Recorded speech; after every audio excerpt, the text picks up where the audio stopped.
Mga ka-BTV, naguguluhan na ako masyado sa bansa natin. Pagka mga pobreng tao o mamamayan ng Pilipinas ang nagkaroon ng salang pagnanakaw ng kahit ano paman, nandyan ang mga pulis, huhulihin agad.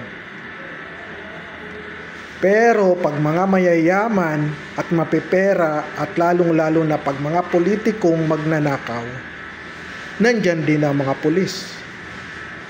Pinoprotektahan nila. Yan ang katotohanan. Pinoprotektahan nila ang mga mayayaman, mga politikong magnanakaw. At nasaan ang sinasabi nila? To protect the people. Nasaan kayo? Naglabasan na ang sambayan ng Pilipino. Pero anong ginawa nyo? Nandyan pa rin kayo at pinoprotektahan nyo ang mga magnanakaw sa Pilipinas.